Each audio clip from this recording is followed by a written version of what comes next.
Hi everybody, it's Susie and I'm going to attempt to try and make this tutorial using my new little tripod that I have here, but I have it actually kind of tied onto the desk.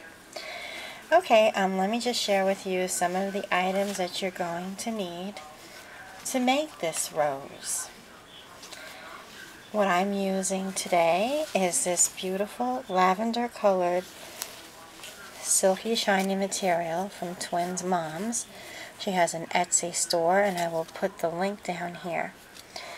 In the interim, what you're going to need is you're going to need a piece of material that is 2.5 inches wide and 20 inches long. You're going to need some thread, and a spool of thread either comes like this or you can purchase it in a really large one like that. You're going to need a needle, and you're going to need one that's has an eye where you can thread it. Unlike some people, I need the large one.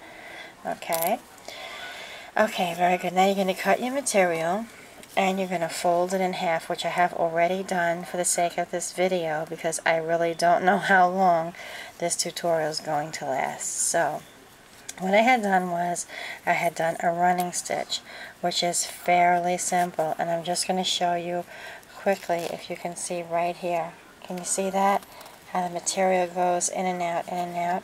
And what you're going to do is you're going to put your needle right in here, poke it in, and when you see it on the other side, just push it through like that. Poke it in. See? Push it through. Poke it in. Push it through. And what you're getting is this like ruffle look, and I'm sure a lot of you have tried that in making flowers or any other kind of craft item that you're making. And I was making the trim for the last Twins Moms project that I had worked on for Esmeralda, and that trim was in black organza, and when I was making it I wanted it to look like the brown that I don't have any more of, and something came to mind. Okay, now what you're going to do is when you get to the very end of your I'm just putting my glasses on so I don't get too close to the camera. When you get to the very end over here, you see that last one, you're going to pull. And as you're pulling, you're going to see that your material is going to start to gather. Now don't do it too hard because you don't want your material to run and you don't want to have gaps in between. And you're going to pull this all the way through. And I like to hold the end as it's pulling, as you're gathering. See? Okay. There we go. And you're going to keep pulling. Now, this is all going to depend how much you pull, how tight you're going to like your flower to look. If you have little hairs like that hanging off, don't even worry about it. Some of you might like it just to have it like that for the sake of it looking a little vintage. So, hold on one second.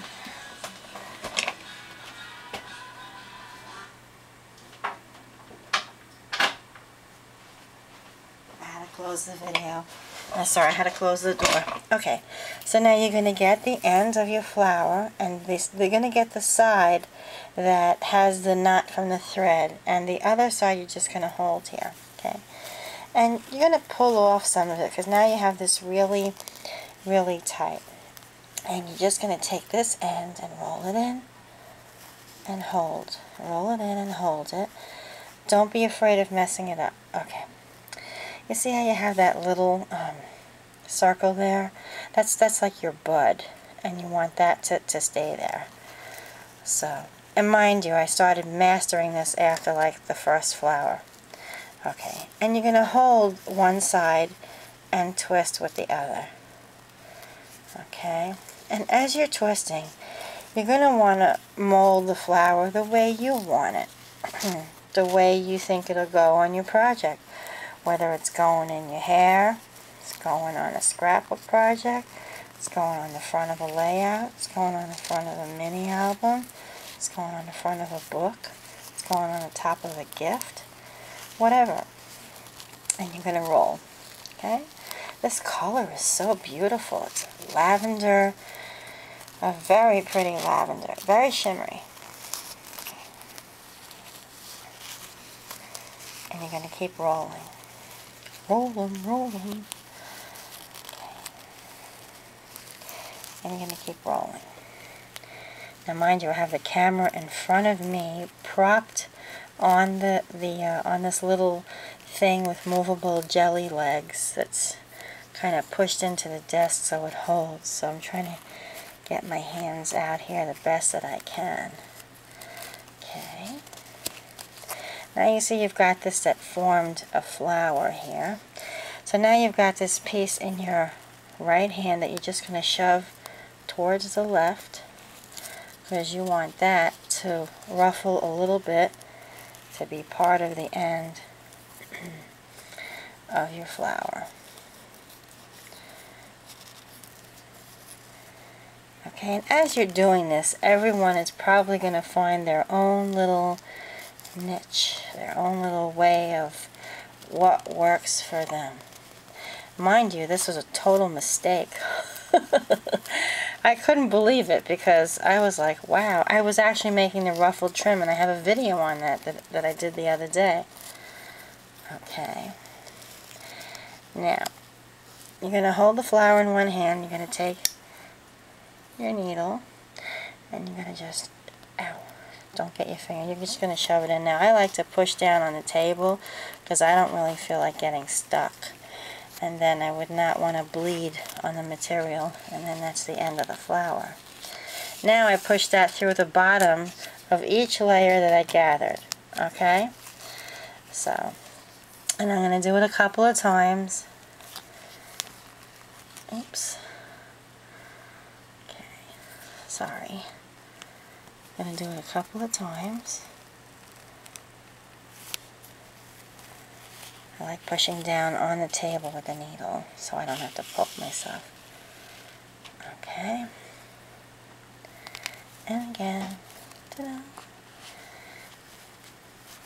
Now, I'm going to turn the flower the other way, and I'm going to push it through the other way, because you want to get every end that you can get that may unruffle, that may, you know, fall out if you're trying to finagle with it, you know.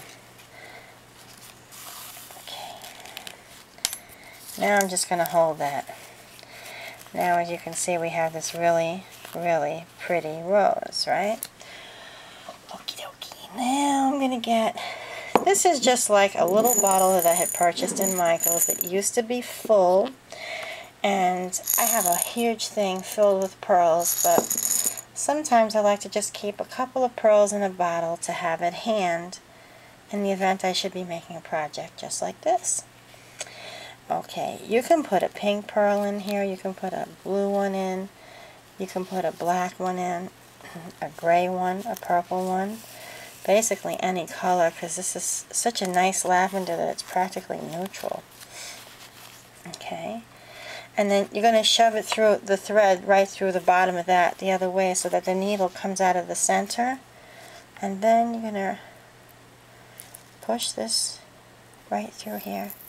And I think if you use a smaller pearl, the dimension of the pearl, I don't know if the hole will fit through with the needle, but I found that the larger pearl works best. Plus it's so all the way inside of the material that you don't really see it much unless you look for it or know it's there. See, I'm trying to wiggle that not to pull through any of the material. Now, if you look way in deep there, you've got that really pretty pearl sitting in there. And I'm going to try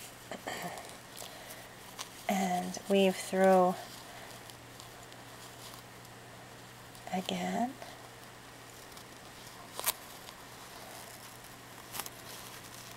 Don't be afraid, anybody, to do this. Some people write me, they can't do it. How do you do it? Just do it. I can see the hole of the pearl, so I'm just going to stick that right through. If you make a mistake, mistakes are good.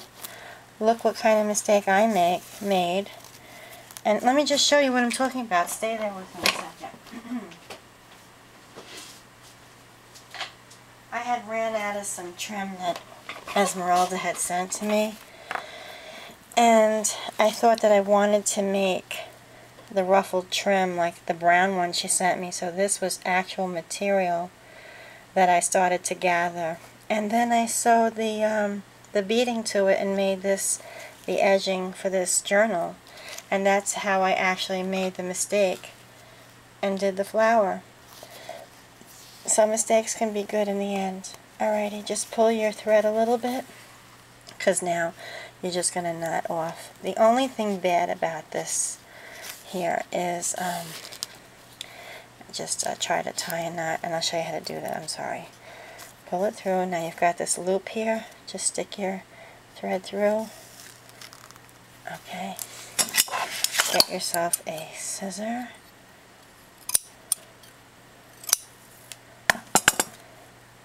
Put that needle somewhere safe. And here you go. You got this beautiful twisted silk rose that looks very professional. And even if you had some kind of a layout, you know, where you wanted to take a picture of something, how beautiful would that look near that bottle like that, you know? I mean, it can be used for anything. I can just give you a prime example here, and I'll show you. You've all seen this, the jar that I made. I mean, even if you were, you know, laying that out, perhaps you have a store and you want to, you know, make some of these flowers for the springtime, for the summertime, and, you know, just try to drag people in on them, or you want to make a new picture for your blog background. Look how nice it looks with the layout. So there it is. You will find the information where to buy this material below here in the drop-down box. I hope that you enjoyed this tutorial. I did. If you have any questions, please let me know, and I will be happy to help you. I try to get back to everybody in a timely fashion, so please be patient, and I hope that you enjoyed the tutorial. I'm trying to get the pearl showing in here. There it is. Oh, pretty. That came out so pretty. Okay, thanks for watching, everybody, and don't forget to check out my blog at suziecrafter10.blogspot.com. Thanks for watching. Bye.